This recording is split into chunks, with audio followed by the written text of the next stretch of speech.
సుమన్ టీవీలో మీ business promotions కోసం ఈ కింది నెంబర్ను సంప్రదించగలరు.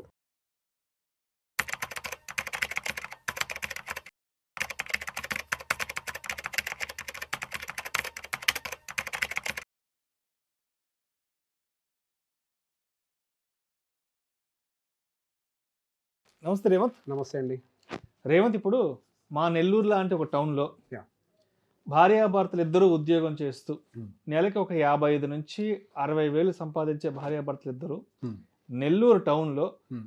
ఒక 55 నుంచి 60 లక్షల రూపాయలు విలువ చేసే ఒక అపార్ట్మెంట్లో ఫ్లాట్ కొనుక్కోవాలి అంటే దానికి ఏ విధంగా ఫైనాన్షియల్ ప్లానింగ్ చేసుకోవాలి అంటారు? Hmm. దానికి ఎంత ఈఎంఐ పడుతుంది, Hmm. ఎన్ని సంవత్సరాల పాటు కట్టాలి, Hmm.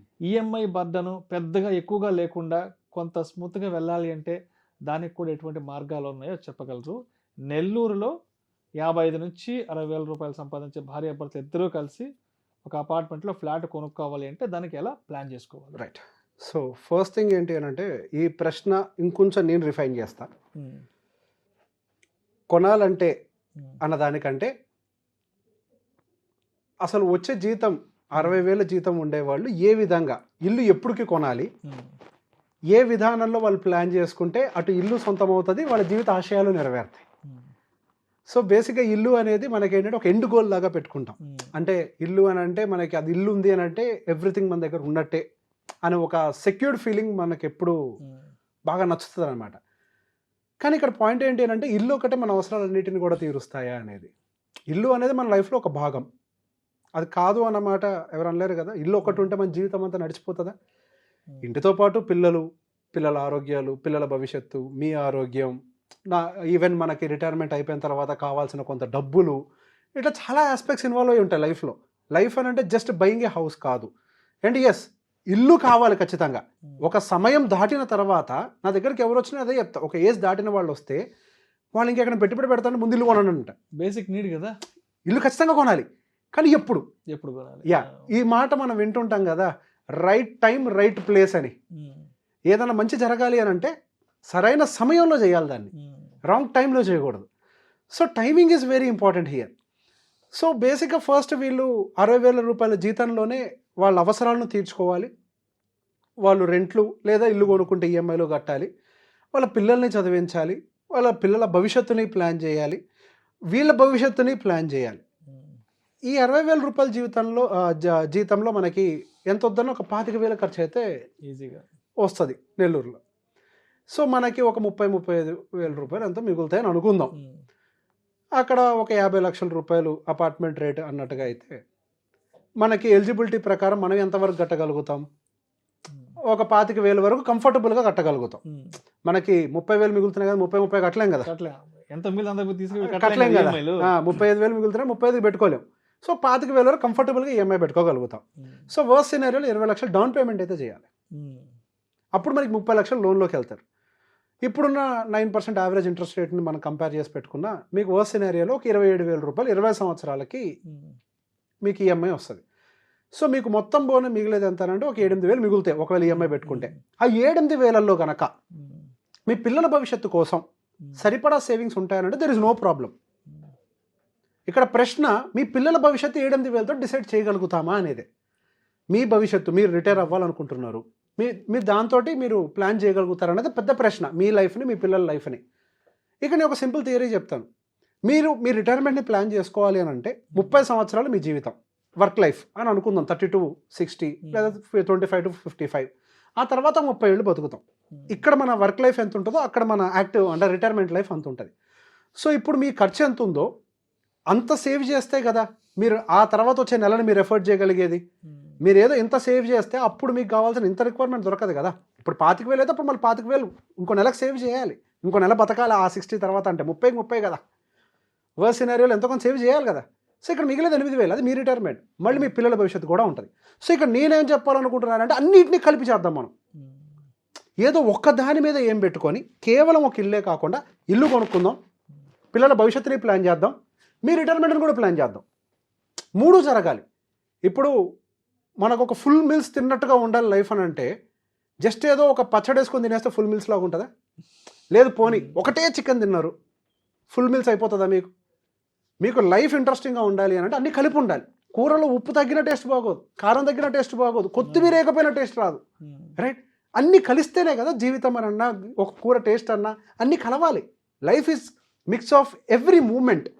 మనం ఒక్క మూమెంట్ కోసం ఫోకస్ చేయకుండా లైఫ్లో అన్ని మూమెంట్స్ మీద ఫోకస్ చేసే ప్రయత్నం చేద్దాం. సో దీన్ని ఏ విధంగా ప్లాన్ చేద్దాం చూద్దాం. ఫస్ట్ పాయింట్, ఎర్లీ ఏజెస్లో ఇల్లు కొనటం వల్ల మంచిదా చెడా, ఈ పాయింట్ ఆలోచిద్దాం. మనకు సహజంగా ఉండేటువంటి ఒక ఆలోచన ఏంటి అని అంటే, ఇప్పుడు ఇల్లు కొంటే మనకి రెంట్ కడుతున్నాం కదా, రెంట్ బదులు ఈఎంఐ కట్టేసి ఇల్లు సొంతం అవుద్ది. ఎప్పటికైనా ఇంటి రేటు పెరుగుతుంది, ఎందుకు ఒట్టికి ఈఎంఐ కట్టాలి? ఓకే, ఇల్లు సొంతం అవుతుంది నిజమే. మీరేమో 20 సంవత్సరాలకి ఈఎంఐ ప్లాన్ చేసుకుంటారు. ఒక అపార్ట్మెంట్ ఎన్ని సంవత్సరాల వరకు పాడుకోకుండా ఉంటుంది? ఒక 30 ఏళ్ళు, అంతే కదా, అంత మించి ఉండదు కదా. ఇప్పుడు మీరు 20 సంవత్సరాలు ఈఎంఐ కట్టి 10 ఏళ్ళు పొంగన పడగట్టేయాలా? మీ జీవితం అయిపోద్ది అక్కడ. ఇప్పుడు మీకు కరెక్ట్గా 60 ఏళ్ళు వచ్చే టైంకి అది పరగొట్టే సిచ్యువేషన్ వచ్చింది అనుకోండి, అప్పుడు ఏం చేస్తారు? మళ్ళీ కట్టాలిగా, దానికి డబ్బులు కావాలి కదా. జీవితంలో ఇల్లు ఒక్కసారి కదా మనం కట్టాల్సింది, 2-3 సార్లు ప్లాన్ చేయకూడదు కదా. పెళ్లి ఇల్లు ఒకసారి చేసుకోవాలి. అందుకే ఒక సామెత ఉంది, ఇల్లు కట్టి చూడు పెళ్లి చేసి చూడాలి. అదంత ఈజీ పని కాదు. దాన్ని కరెక్ట్గా ప్లాన్ చేయకపోతే పెళ్లి పాడవద్ది, ఇల్లు పాడవద్ది. కరెక్ట్గా ప్లాన్ చేసుకోవాలి 2 ఈవెంట్స్ని కూడా. సో ఈ ఎర్లీ ఏజెస్లో కట్టడం వల్ల 60 ఏళ్ళకి మీరు ఇల్లు కూల కట్టాలి, మళ్ళీ ఎక్కడి నుంచి కడతారు? 20 ఏళ్ళు మీరు ఈఎంఐ కడుతున్నారే, ఇక సేవింగ్స్ ఎక్కడి? మళ్ళీ మధ్యలో పిల్లలకు సంబంధించిన ఈవెంట్స్ కూడా ఉన్నాయి కదా, మీ రిటైర్మెంట్ కూడా డబ్బులు కావాలి కదా. సో బేసిక్గా ఇల్లు అనేది ఈ ఏజ్లో కట్టడం కరెక్ట్ కాదంటారు. 2, మనంతా వలస పక్షుల్లో అంటాం. ఎక్కడో నెల్లూరు నుంచి ఎగురుకుంటూ వచ్చి ఇక్కడ హైదరాబాద్లో ఉద్యోగం మీరు చేస్తున్నారు, ఎక్కడి నుంచో ఖమ్మం నుంచి ఎగురుకుంటూ వచ్చి ఇక్కడ నేను ఉద్యోగం చేస్తున్నారు, ఎక్కడి నుంచో ఆయన గారు ఎగురుకుంటూ వచ్చి ఆయన బాబు ఇక్కడ ఉద్యోగం చేస్తున్నారు. మనంతా వలస పక్షుల్లో అంటాం. ఏ టైంలో ఎక్కడ ఉంటావో తెలియదు. మంచి ఆపర్చునిటీ దొరికింది, వెళ్ళాలి కదా. లైఫ్లో మనం వర్క్ చేసే లైఫ్ పర్టికులర్గా అట్లీస్ట్ పిల్లలు హైయర్ ఎడ్యుకేషన్కి వచ్చేదాకైనా మనం వెళ్ళగలగాలి, ఎంగేజ్లో ఉన్నప్పుడు కష్టపడగలగాలి. సో మనం ఒక చోట ఉండాలి అన్న దాన్ని మైండ్లో పెట్టుకోకుండా, ఉండే అవకాశం కూడా లేదు, జీవితం ఎదగాలి కాబట్టి మనం బయటికి వెళ్ళే ప్రయత్నం చేయాలి. మీరు కూడా ఇంతకుముందు మీరు ఒక సామెత చెప్పారు, ఊరు దాటి వెళ్ళినాడే బాగుపడతాడు, రైట్ కదా. ఎందుకు మనం కాలని మనం దానికి వేసి కట్టేసుకోవాలి, రైట్? సో ఇప్పుడు లెక్కలతో వద్దాం. మీరు 50 లక్షలు ఇల్లు అన్నారు సార్, దానికి 27,000 రెంట్ అనుకోండి. సంవత్సరానికి వచ్చేసరికి 3,24,000 రూపాయలు ఈఎంఐ కడతాం. ఏడాదికి వచ్చేసరికి రెంట్ ఎంత ఉంటుంది అక్కడ? ఒక 12,000 ఉంటుంది మాక్సిమం. నెల్లూరులో 12 నుంచి 15,000 depends on the area priority. తక్కువ ఉంటే ఎక్కువ ఉంటే యావరేజ్గా ఒక 12,000 ఎస్టిమేషన్ నేను తీసుకున్నా. అంటే సంవత్సరానికి కడితే 1,44,000 కడతాం. అంటే ఫస్ట్ ఇయర్ ఎంత ఎక్స్ట్రా కడుతున్నాం? 1,80,000 ఎక్స్ట్రా కడుతున్నాం మనం. ఓకే, ఏది ఈఎంఐ వర్సెస్ రెంట్ కంపేర్ చేస్తే రెంట్ చాలా తక్కువ కడుతున్నాం, ఈఎంఐ ఎక్కువ కడుతున్నాం. సో 1,80,000 ఏం చేయొచ్చు మనం? ఇన్వెస్ట్మెంట్. ఎక్సెస్ డబ్బులే కదా, ఈఎంఐ కట్టడానికి ఎట్లా ప్రిపేర్ అయ్యాం కదా మనం. ఆ డబ్బులు తీసుకెళ్ళి ఇన్వెస్ట్ చేస్తే 1,80,000. అపార్ట్మెంట్ వైజ్ 30 ఏళ్ళు కదా, 30 అంటే 29 ఏళ్ళు అనుకుందాం ఫస్ట్ ఇయర్ అయిపోయాక చేస్తే. ఆ 1,80,000 మీకు ₹1,00,000 అయితే సెకండ్ ఇయర్లోకి ఎంటర్ అవుతాం, థర్డ్ ఇయర్లోకి ఎంటర్ అవుతాం. అట్లా డిఫరెన్స్ అమౌంట్ వస్తూనే ఉంటుంది కదా. మనకు ఆ డిఫరెన్స్ అమౌంట్ మొదటి 12 సంవత్సరాలు వచ్చింది. ఓకే, మొదటి 12 సంవత్సరాలు మనకి రెంట్ వల్ల అడ్వాంటేజ్ ఎక్కువ జరుగుతుంది. సో ఇక్కడి నుంచి ఇంకో ఆర్గ్యుమెంట్ వస్తుంది, అరే నెక్స్ట్ నుంచి మాత్రం మనకి ఈఎంఐతో కంపేర్ చేస్తే రెంట్ చీప్ అవుతుంది కదా, మరి ఇప్పుడు ఎక్కువ కట్టట్లేదు రెంట్. అసలు 20 ఏళ్ళకైతే రెంట్ అయిపోద్ది కదా, 20 ఏళ్ళ తర్వాత అయితే ఈఎంఐ అయిపోద్ది కదా, 20 ఏళ్ళ తర్వాత రెంట్ కూడా కట్టాలి కదా, ఈ డిస్కషన్ వస్తుంది. సో బేసిక్గా నేను ఎక్సెస్ రెంట్ ఏదైతే మనం కట్టాల్సి వస్తుందో ఈఎంఐని దాటి, దాని మొత్తాన్ని కూడా మనం ప్రీవియస్గా పెట్టిన ఇన్వెస్ట్మెంట్స్ అన్నీ ఉన్నాయి ఇక్కడ క్లియర్గా హైలైట్ చేశాను. గ్రీన్ అంతా కూడా ఇన్వెస్ట్మెంట్స్, ఆ తర్వాత రెడ్లో ఉన్నాయన్నీ కూడా మనకి ఎక్సెస్ అవుతున్నాయి ఈఎంఐని దాటి. వాటన్నిటిని కూడా మనం పెట్టుబడిలోంచి మైనస్ చేద్దాం. అవి మైనస్ చేస్తే మనం అట్లా కొద్ది కొద్దిగా ఇన్వెస్ట్ చేసిన అమౌంటే వర్స్ట్ సినారియోలో ఒక 4 కోట్ల రూపాయల దాకా వెళ్ళినాయి. ఓకే, మరి ఇక్కడ మనం ఈఎంఐ పేరు మీద ఎంత కట్టాము అని అంటే అప్రాక్సిమేట్గా 59 లక్షలు కట్టాం. 30 లక్షలు లోన్ తీసుకున్నాం, 59 అంటే 60 లక్షల దాకా కట్టాం. రెంట్ ఎంత కట్టామని అంటే 57 లక్షల దాకా కట్టాం. ఓకే, ఈఎంఐ అండ్ రెంట్ అటు ఇటుగా సేమ్ వచ్చినాయి.